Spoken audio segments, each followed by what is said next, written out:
Alan and Rosemary Katz, in memory of his father, Yaakov David Ben Yisrael Tzvi. May Shemesh have an aliyah, crank a rafia, velti yeshir Shem atliya, l'chol b'nei Israel, a good gaben yeah.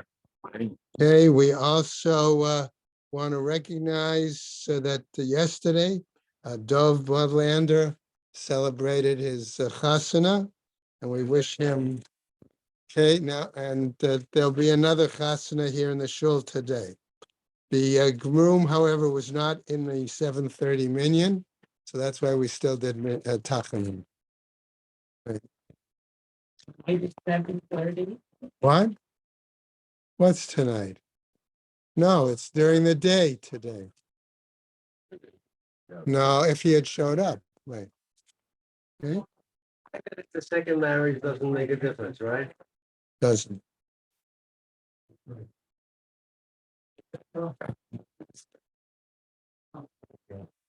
I don't know how many people remember Joe Wolf. Okay, so Chaim just asked, does a second marriage make a difference? So I would have said with Joe, it was, if you don't succeed, try again. George married 3 times. Three times, right? Okay. I once asked him, was he going to try for number 4? He says, too much. You have to live long enough to try it. That's it. That's it. What?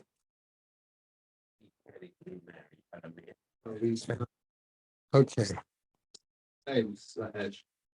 Yeah, 5, 6. 5 or 6 wives. Yeah. You guys want to see David and riding a kittle? I have it here as a cut. I know. Okay, so yesterday we finished up. Right, we finished up in the bottom of Nun Amud Beis with the statement Rav Shimi Ba'adal Rav Papa, Mimai Dahai Makashrei. How do we know that we said it was from the knuckles up? Maybe it was from the knuckles down, right? Dilma Lamata Midide, Dahavale Malay Pisat Hayad. Okay, so that would be the same amount, just basically the palm. Teku. We came up with no resolution. Okay. So on the top of Nun Aleph, Amud Aleph, we're going to go through a number of aspects again of this discussion. Okay, so what are we calling corpse dust? Okay, what are we calling corpse dust? It is really the essential question. I'm going to phrase it a little differently, but you're right. In other words, are we talking about, in essence, the dirt that's mixed with whatever the bones or whatever decayed or what's, et cetera, et cetera? What happens if there could have been other items in that mixture? Okay. The Gemara is going to give us some examples. For case, if the person is buried in their cloak or their clothes, okay, well, that's a separate example. It doesn't say that, okay? Clothing. Well, one translation says clothing, one says cloak. Anyway, the point is, if there are other items that come and get mixed with that earth and items, okay, what happens? does it render the person tummy? Okay, so we're going to see the Gemara is going to raise a number of different examples. So I wanted to just present that at the outset. So as we go through the cases, we'll be able to follow it. Okay, and then it's going to get in more detail in terms of limbs, so on and so forth. Okay, if you're, I once knew a young man who was studying to become an undertaker, and they really had to have a very good knowledge. The limb, does his limb have tumor, you know? Well, that's part of what the Gemara is discussing, but they need to have a very good background in physiology in that field as well. Okay. Okay. All right. So, but this was a little more. Tanu Rabbanan, top of Nun Aleph, Amud Aleph says a Braita, right? Ezo who mate sheyesh lo rakav. What is the corpse, let's say, that as a result could produce this? For the moment, I'm going to call it dust. Okay, all right. That would therefore render someone tummy. Okay, mate shenikbar arum ba'aron shel shayish. What about the possibility of a corpse that was buried naked in a, let's call it a marble sarcophagus? Okay, one question. Oh, or perhaps al gabe ritzpah shel avanim, or that was buried on a floor made of stone. Okay, zehu mate sheyesh lo rekev. Okay, so in other words, now we're going to raise further questions really about it. This is an example of a corpse that does have, okay? So we have a question initially about the naked body in the sarcophagus, or the marble sarcophagus in particular, okay, or on stone floors. And now the Mishnah is going to compare, the Braita is going to compare it to another situation. Meit sheyesh lo rekev. Here, this seems to imply, here are examples where we would have corpse dust, nikbar b'ksuto, okay, that he was buried in clothes or cloak or some garment. Ba'aron shel eitz, in a coffin made of wood, okay? O al gabe ritzpa shel venim, or perhaps on the floor that was made from brick, okay? The Gemara is going to bring up these issues. Zehu mate she'ein lo rekev. These are examples where the corpse dust, okay, is mixed, going to be mixed with other items, and therefore it's not going to render tuma. Okay? Amar Ula. So Ula's trying to clarify, right? Why these other items would not produce the kind of rekev that would bring tuma? Because in all of these cases, there could have been other items, either the wood from the wooden casket, the dust from the bricks, other kind of examples that would get mixed, okay, where we had the word golalim. Okay, all right, so now we go on. Amar Ula says Ula, en rekev ela haba min habasar, umin agidim, umin ha'atzamot. There is no, I'm going to put in the word valid corpse dust to render tuma, unless it comes from the flesh, the sinews, and the bones. Okay, now some are going. The question we're going to ask at this point, before we continue, is: does it mean all three? Okay, or does it mean any one of the three? We're going to see the Gemara is going to spell it out for us. Okay, but at this point, I want us to be sensitive to the question. Okay, because Ula's statement is going to be challenged. Okay, Eitive Rava le'Ula. And so Rava challenges Ula with the following: Rekev haba min habasar. If you're talking about the corpse dust that comes from flesh tahor, elsewhere it says it's okay. It seems to be that would be tahor. So how can we say that when we listed you listed these three things, it's each one? It must be therefore all three together. Okay, that's I'm suggesting that is what Ravis challenges. We'll see. Ha min ha'etzem tamei, but from the bones, okay, it's clearly that would be tamei. And that would seem bones alone. So what is the implication of Rava's state, of Ula's statement? Let's go on. The afagav deleka basar. And that implies that the bones alone, even lacking flesh, still is going to produce the kind of corpse dust that does produce tumor. Okay? Ema hachi. I might say as follows. Rekev haba min habasar tahor. When we say that corpse dust that comes from the flesh, okay, is tahor, okay, what do we mean? Ad sheyesh etzem babasar. Until there is actually bone, okay, along with the flesh. Leka gidim. But you're saying here, therefore, it does not have any of the sinews. What about that? Okay. Efshar lebasar ula atzamot below gidim. It's impossible to have flesh and bones without some sort of connectings, sinews, without some sort of connecting aspects. They, which we translate as sinew, but much more broad. It also meant veins, arteries. Other elements, items that are going to connect. Even little tiny capillaries. Yes.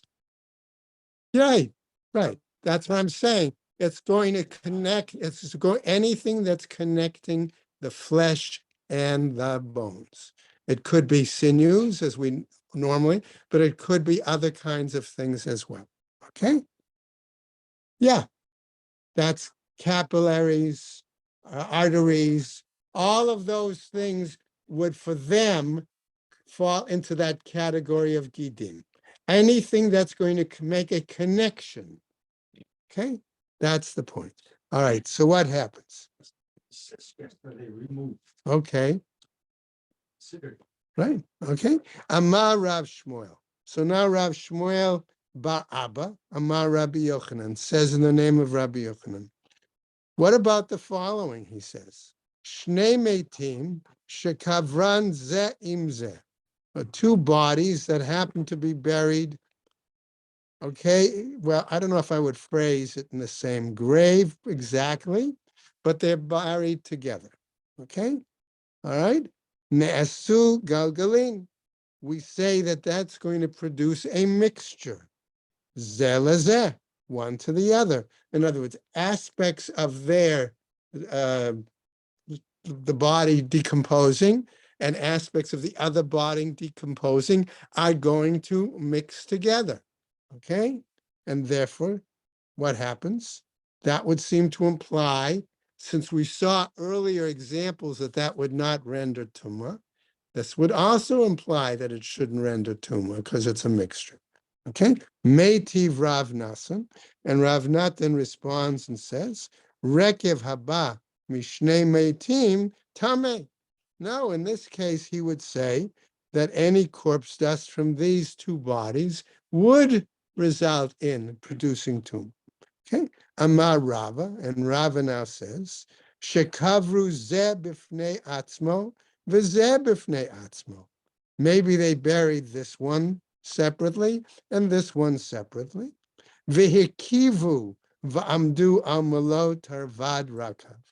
And the bodies, right, degenerated, all right, they whatever, okay, and the result was the amount of, jointly was the amount of corpse dust that was equivalent to our measurement of the ladle's amount, okay?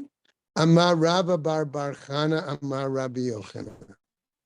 So Rabba bar bar Chana, in the name of Rabbi Yochanan, is going to put forward another statement, which we will need to keep in mind because it's going to be brought up later in the Gemara as well. Okay, what does he say? Gazaz sa'aro v'kivro imo. Okay, one say shaved, cut his hair, and it was buried with him. Okay, na'aseh lo galgalin. According to him, this is a separate hair and separate body, even though they're in the same, let's say, kever, okay, and they came from the same person. Nevertheless, that's considered a mixture, in his opinion. And when it's a mixture, we say it does not produce tumor. Okay? That's here. Oh, wait a second. Okay? This is a basic important statement because what we're saying is what Ron or others said. As we're going to get to the Gemara, let's assume somebody loses a limb, okay, Stick with hair, everybody. or hair, His head, or right? But I want to connect it, okay, because does sometimes become an issue, okay. All right, Tnan Hatam. However, text to Mishnah teaches elsewhere. Kol shebamet tameh.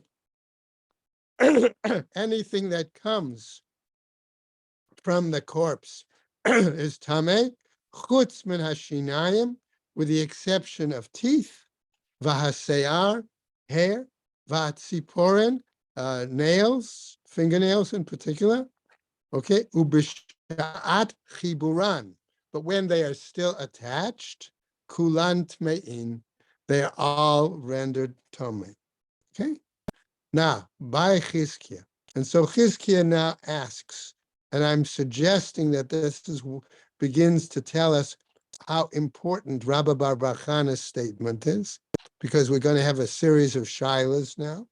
All right, first question. By Chizkiah, Sha'aro ha'omed legaleach.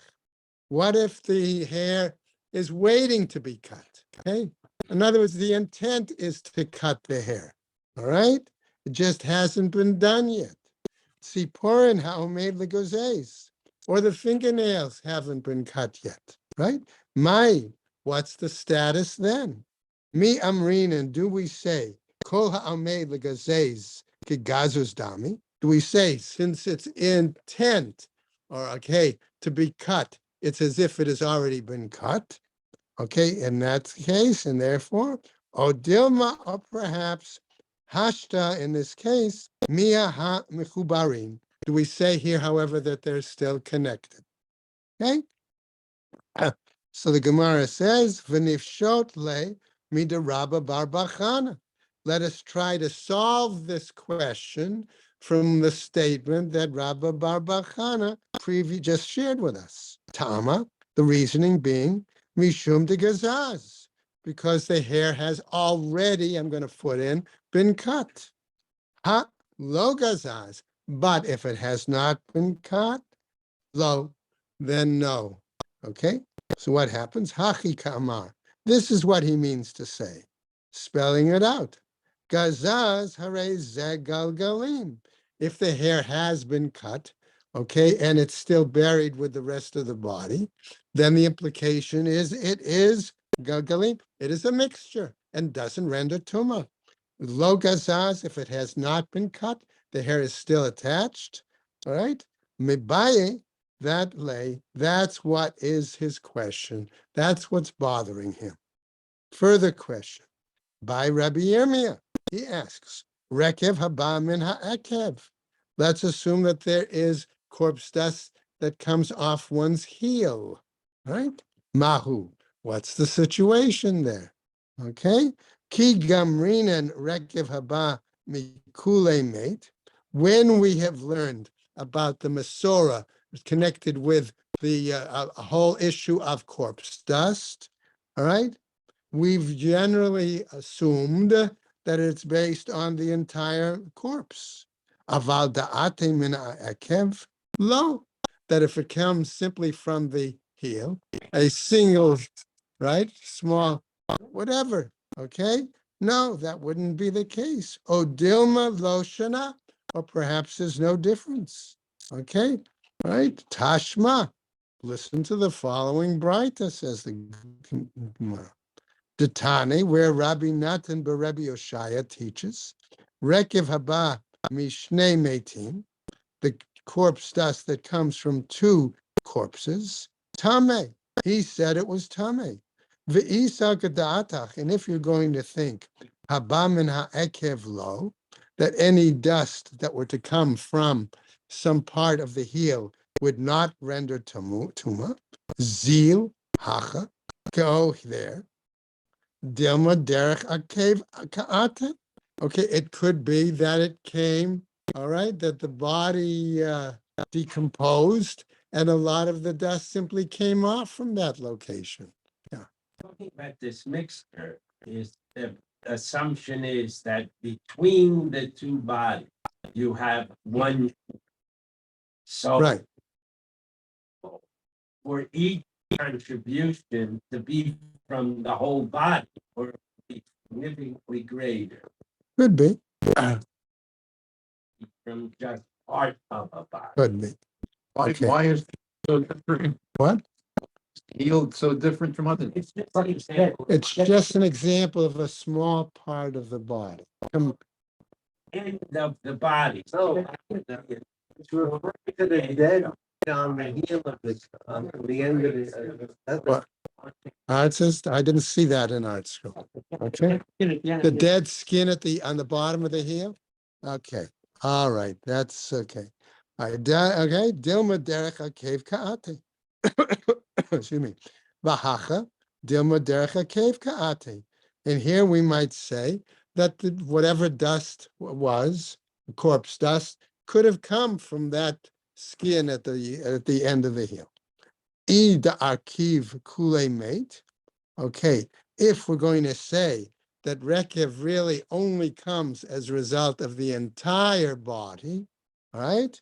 V'ka'ate derech akev, and it's possible that it could be such that it came out down through the heel.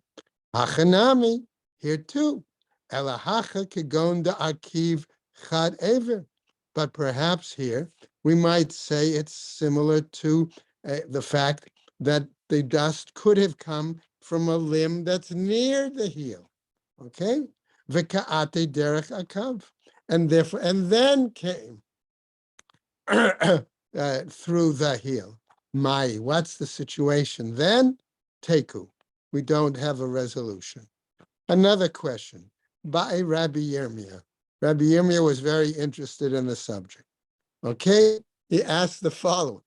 Ubar, b'may isha, a dead fetus in the womb of a dead mother. Okay? Have galgalim. Do we say that that's a mixture?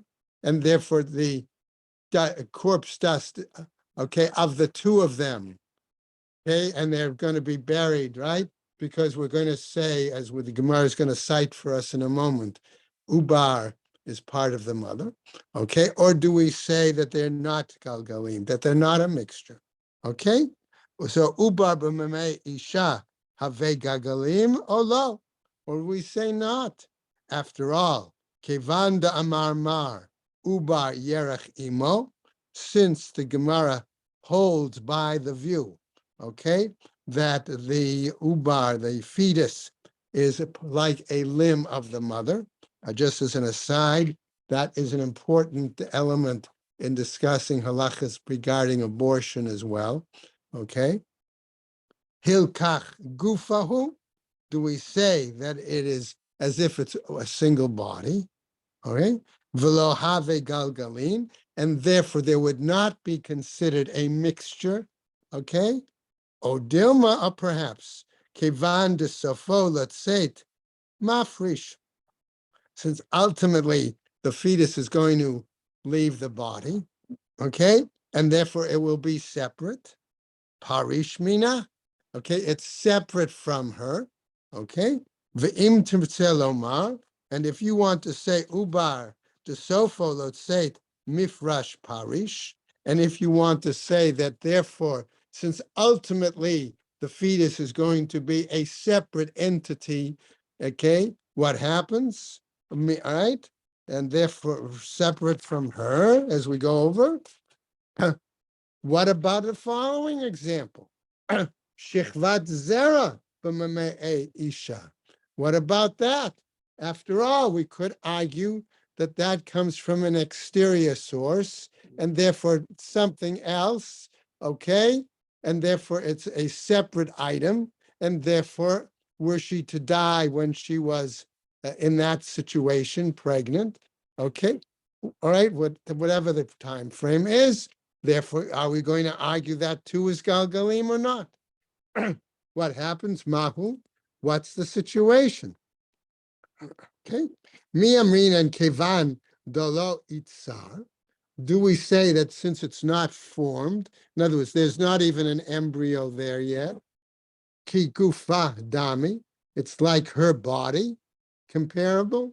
Odilma, perhaps, Kevan de Ma'alma Ka'ate, since it comes from outside of her, okay, lo, that therefore it's not. I'll go in, mean over here in the tomorrow. Okay, it means it's a mixture. Okay, it's rolled together. Right, but yeah, but okay, that's a kisei galgalim in modern Hebrew.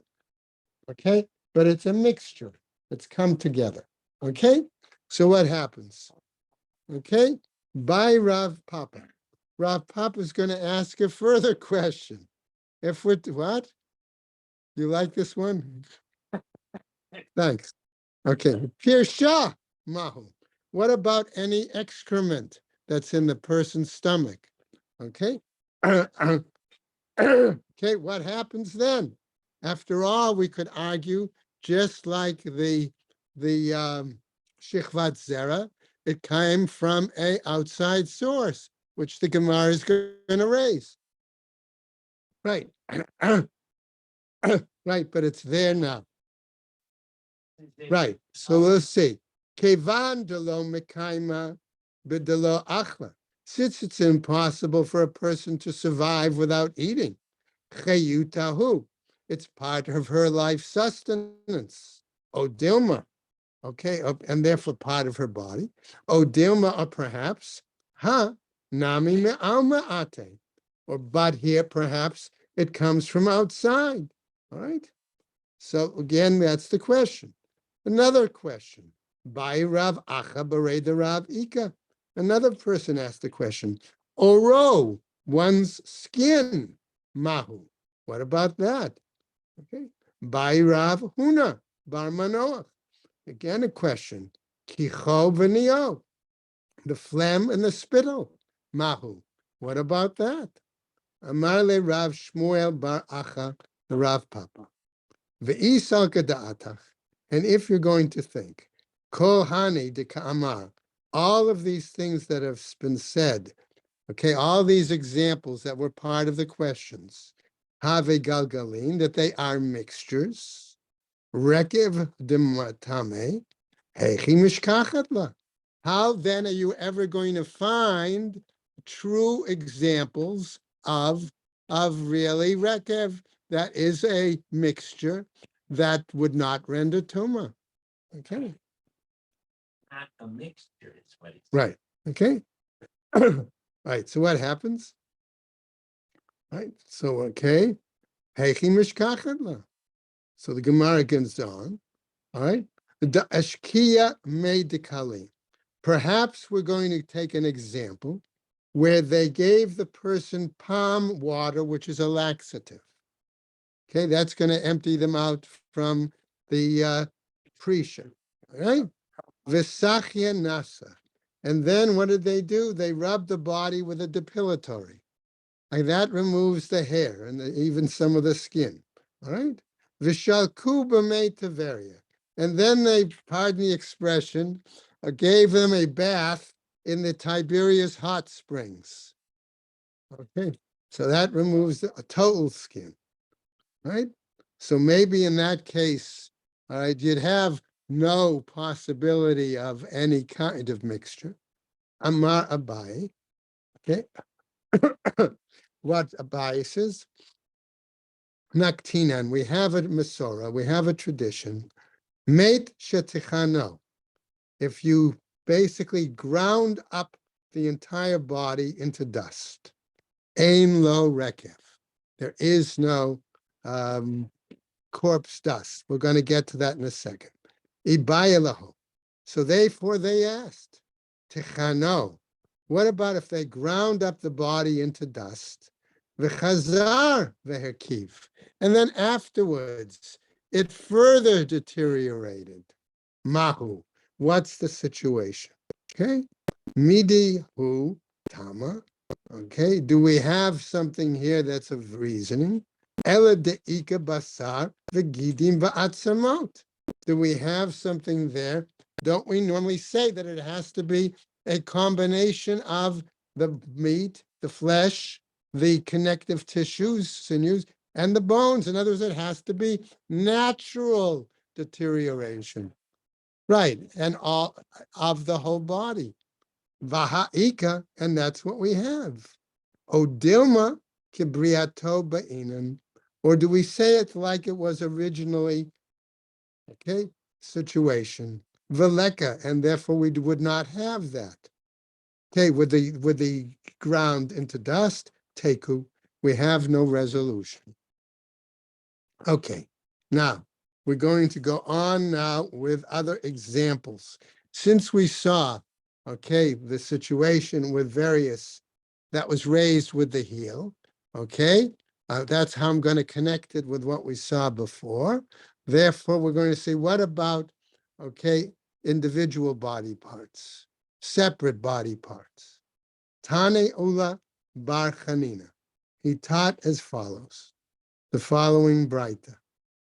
Mate shechaser, a corpse that's lacking a limb. Ein lo rekev. We're going to, do we say, therefore, that that does not produce corpse dust that's going to render tumor? Excuse me. Velo tfusa, and it does not have surrounding earth. Velo shchunat kevarot, and it's not found in a area that we would normally think of as a graveyard zone. Okay, what?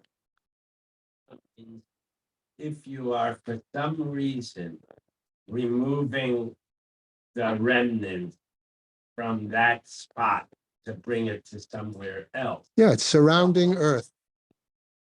take the dirt with it and scrape the bottom of the grave it's bottles, but not a plot. That's what that phrase means. Okay, then you, where did you get that, from Art Scroll? Okay, okay, all right. Okay, all I'm just saying is that the translations I saw for Lot Fusa, in other words, it was the surrounding earth that could have been connected with the body. You're moving it, there are a whole bunch of halachas of what That, yeah, that's a separate issue. you do not have to worry Okay. about. All right, anyway. Okay, we'll see. Okay, so may tive, but we'll challenge this. Okay, no. Imamarta b'meit, if you're talking about a full corpse, sheyesh lo rov, that it has the majority of the bones. Okay, verova, or it has what we said was the quarter cup, right? O malay tarvad rekev, or we say it has the full ladle full. Okay, tomar bechai, are you going to say regarding a living situation, she'em, right? She'em lo arov, the limb that is there, okay, that was buried. It does not have the majority of bones. Velo rova, nor does it have the sufficient quarter, a kav. Velo malay tarvad rekev, and it doesn't have the amount of corpse dust. Okay. Hey chidami, how is that possible? All right. So we're going to go into, in other words, the arkiv chad aver, that perhaps a single limb became, well, I don't know if I was going to use the word amputated here. Okay. I would say, I want to use the word, it in a sense, dried up. In a sense, it became, well, the implication, I wouldn't go that far either, okay? But the implication would be that the particular limb was no longer a viable limb, okay? And therefore, for that reason, perhaps it had to be removed. It could have been a number, okay? All right. Dekavate gabe mate, afilu chat aver, ikarekev. That according to him, then, regarding the corpse, even with that single limb, we would have corpse dust. Mikatani hamate, but haven't we taught that rekev is dependent on it being an entire corpse? Hakamashmalan comes to teach us shtum mate yeshlo rekev. I'm going to translate. Art Scroll translated it as the name. Koran translated it as the category, the status. Okay, of the deceased, of the corpse, where there would be corpse dust. Shum chai ein lo rekev. Dead body. Right. Yeah, the category of a corpse. All right, that's a dead body usually. Okay, well, that would be the case. Okay, what happens now? By Rava. Rava's asking the following question. Hirkiv kashahu chai. Let's assume that this limb became no longer viable while the person was still alive. The chazar v'mate, and then afterwards, okay, the person then they've removed now that particular limb, okay, and then later the person dies. Okay, we assume. Mahu, what's the status then? Okay, ki gemire rekev. Again, when we learn the Masorah and halachas regarding rekev, da'arkiv kashuhu mate. Are we talking about a situation where the body has disintegrated as a corpse? Okay, da'arkiv kashuhu mate. O dilma, or perhaps, one second, hashta here, miha hamiyet. But here, nevertheless, the person died. Okay, so the question is clearly going to be the issue of. Whoa. Hold on. Hold on. Hold on. Wait a second. What? So the limb which was freshly removed and put in the grave with them, and even though it's detached, they deteriorate together. Okay, well, I'm going to phrase it a little differently. Okay, the implication here is they remove the limb. Okay, the limb is buried. Okay, then the man himself dies, and he then is buried in the same location with the limb. Shortness of time. Okay, all right, and so what happens? With the two of them, even though the limb is separate from the body, do we say then that this is as if it's an entire corpse deteriorating at the same time? Or do we say, no, these are two separate items, and therefore it could be possibly the mixture, and then as a result, not be in the mixture variety and not render tumor? That's the point of the question of the Gemara. What about the insides like the lungs, the heart? If you move a kidney, is that still counted as part of the body Yeah. or it does not count anymore? Because what I'm thinking about is what's visible. No, any body part, from what I'm aware of, when a person has a body part removed, I So, Rabbi Green, I mean, if you live to a ripe old age, has some deterioration. So how are you gonna work this all out? Everyone. I didn't hear his question. okay, it's a different kind of question. That's one quick question at a time. Okay, to Sid's question, okay, basically, I can answer it just from my limited knowledge, okay? Is that any body part that has been removed for some reason is to be buried, okay? And therefore the body is to be buried along with it, with that item. As an example, I was a kidney guy. Now my kidney's technically still alive in the next. person. Correct. So it's now part of him, so it'll be buried with him. Because it's now his kidney and no longer yours. Correct. Once he attaches to his, it's automatic. Right, I'm missing one kidney. okay, I'll take the puzzle, may have some shut up. right, So when the body deteriorates, I'll be missing one kidney. right.